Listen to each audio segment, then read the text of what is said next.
So I've been doing research on toxic dating strategies because a lot of victims of abuse have been had those types of strategies used on them. And so my thinking was, oh, I'll do the deep dive and then, we'll talk about it in the subreddit and then we'll all know better and we won't get in those types of dynamics where someone's being intentionally manipulative to us to extract something, typically either, sex or some kind of situationship or even a relationship dynamic. But unfortunately, what had happened was uh, consistently there seemed to be two things that are underlying so many of these recommendations. And these two things are why victims of abuse experience so much pain. And I was not expecting to find the answer where I found it. So I sort of alluded to it in the other video where I was talking about my son and how we pay more attention to pain than we do to peace.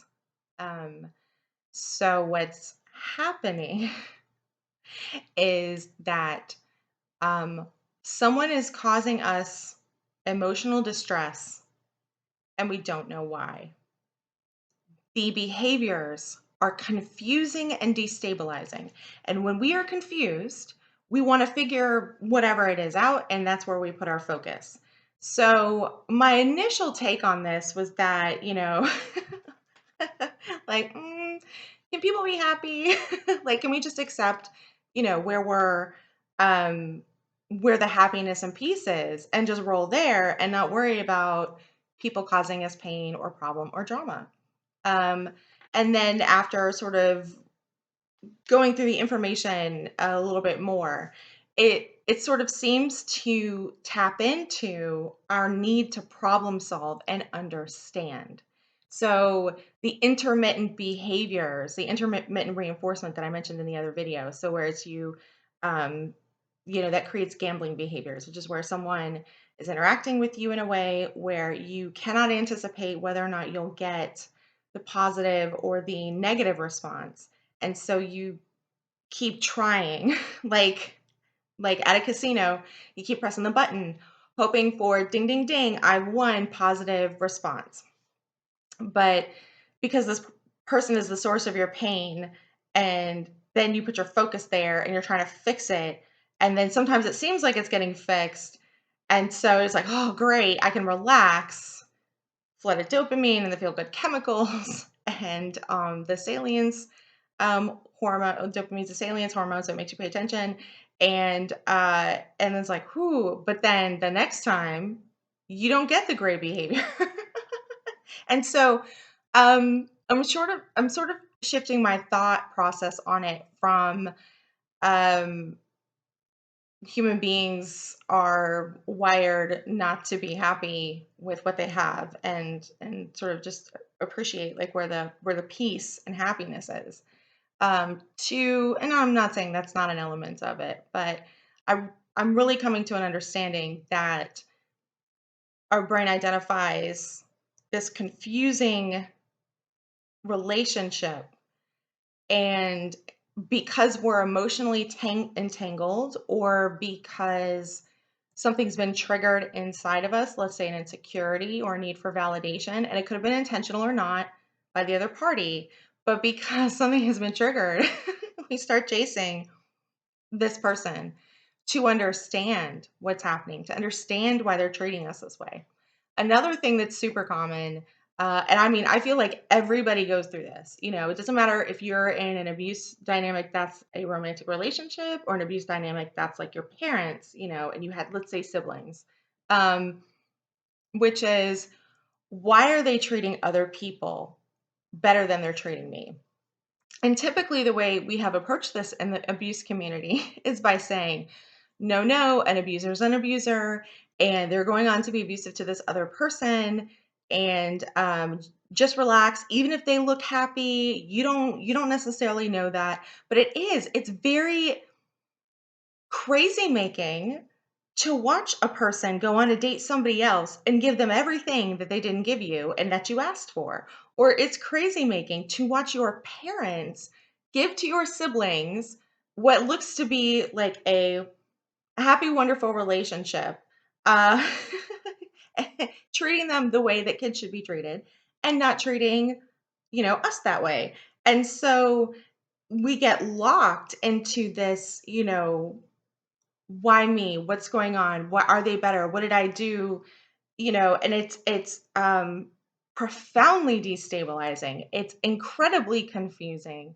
And then if you throw in, intermittent positive reinforcement from a person that we associate with pain, um, then we'll focus on them even harder. So one of the things that has shifted for me mentally as I've gotten back better about my boundaries is realizing like what is my business and what is not my business. Um, and sort of after sitting with this information, I'm coming to the conclusion that what this person does with another person, not our business. Why they did it to us, not our business. Because all it does is suck us into this cycle where we're obsessive. And I'm really starting to see how obsessive thinking underlines so many just unstable behaviors. Once you get into an obsessive like thought pattern way of life, that's all you see, that's all you talk about. That's conspiracy theory people, that's someone trying to process the end of a relationship. It's literally just they're stuck in their heads. I've referred to it before as being trauma stuck, and I think that's, in terms of interpersonal relationships, I think that's fair. I think that's a solid description. Um, but anyway, so if you are sitting there and you're like, I can't heal until I figure this shit out. Unfortunately, the answer may actually be I can't heal until I let this shit go and stop trying to understand it. I just know that someone didn't treat me right and it was not okay, and it was not my business as to why they did this. It's something that we do. Obviously, if you are a person who has bad boundaries, if we are, as the language is codependent, which I don't love, but um, if we are coming from a needy place, or we have been triggered to feel needy by somebody, then we aren't going to make decisions that are in our best interest. And we're going to end up obsessively laser focused on a person that causes us pain instead of brings us peace. And that brings confusion instead of happiness. And so, honestly, I mean, this sounds kind of ruthless, but you know, this really is where boundaries come in. Boundaries let us have relationships with people in a good positive way because, I mentioned this before, but like I think there's this idea, especially child victims of abuse have, that like, oh, once I leave my abusive home, like I'll find the good people. I'll find like the healthy, happy, normal people who'll treat me right. And then sometimes we go out in the world and that's not what happens. And the reason that's not what happens is because we have this like open aching wound and we have poor boundaries and we're looking for other people to meet like a need for unconditional love. And so we leave ourselves wide open. And one of the things that I have learned is, there's that idea that absolute power corrupts absolutely. And I don't actually think that's the case. I think the case is that if you have absolute power and you're not a person who is self disciplined and who has a strong moral center, then it's basically like giving a toddler open access to candy. Like, are they necessarily going to stop themselves? No. I mean, they might. My kid did, but there just that concept of like, if no one's telling you no, then you just do the thing that feels good and, in the moment. Um, so a lot of people engage in bad behavior when they have power because they don't necessarily maybe have a strong moral center, because they don't have self discipline to stop themselves, because they feel entitled because I'm in a position of power and therefore I'm entitled to, have things the way I want or have what I want. And so what we're doing is we're giving people an inappropriate amount of power. And so that's not going to end up going well because most people are not going to have the self discipline not to abuse it, or a lot of people are not going to feel comfortable with that. Like, if they have good boundaries, they're going to go, "Well, I'm not responsible for you." Like, and they're going to back off. So you're going to end up with the people that feel comfortable having that kind of power over you.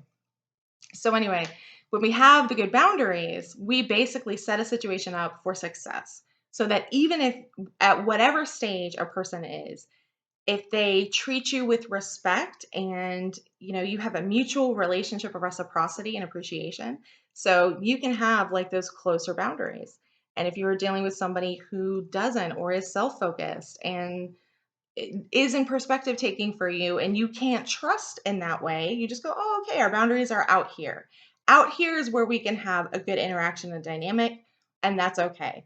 And with the people that, do perspective take for us, and we do have a mutual relationship of reciprocity, like those can be our like close people. They're safe, they're safe people for us. And it's okay. It's okay to go, oh, you know what? It's not that people have to be good or bad. It could very definitely be very individual to each person, like what you can tolerate and what kind of boundaries you can set. I am not a confrontational person. And so I will I will back off without saying anything to people that are pushy and aggressive. Um in my direction. So, you know, I don't feel comfortable having close relationships with those kind of people, but other people may. And that's, I have friends from New York who they they're fine with that. And they manage it and they can handle it. And so instead of me going, oh, this person is a bad person and, having that kind of black and white thinking, just sort of shifting toward, we do not have, in order for me to appreciate this person, I need more space from them. And that's a okay, like totally fine. Anyway, I hope this makes sense. I'll talk to you next time.